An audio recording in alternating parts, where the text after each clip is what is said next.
Letterpress. Tips and tricks. Here's what I like to do.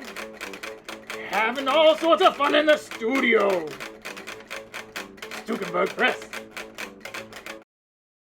Buckeye knee slides.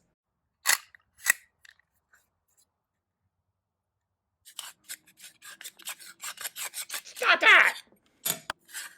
This is a Rouse Buckeye composing stick. It has a sliding knee, meaning that it won't, without help, clamp into exact or fixed pica lengths.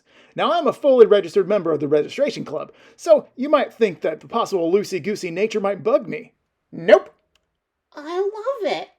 I depend on it nearly every time I set type for a print that'll have more than one pass of color.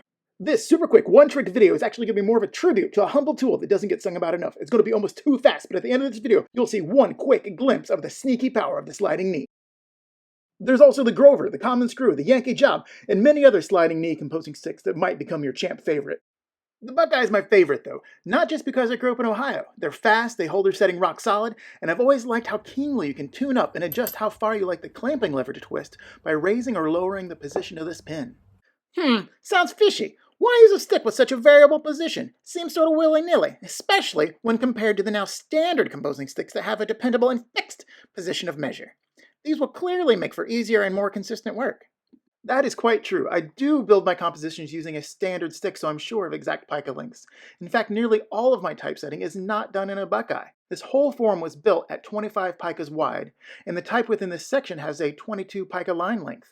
I simply set and spaced each line in the stick at 22, then slid them off subsequently into place knowing that everything will line up properly. It also means if I want to take out any whole line of type to print it later in a different pass of color, it can be done very easily. This is 48-point type, so I know I can take a 4x20 piece of furniture and add a 48-point end, and it'll fit perfectly in place. What if you actually want to change only segments of a line? Like this word batch. Ooh. Letters have different widths and make words rarely of any exact pica length. This is when I use the Buckeye during more tedious color separations. With the extracted portions being held tightly, I can be sure to build and exchange an exactly fitting placeholder for any oddly sized section of the composition.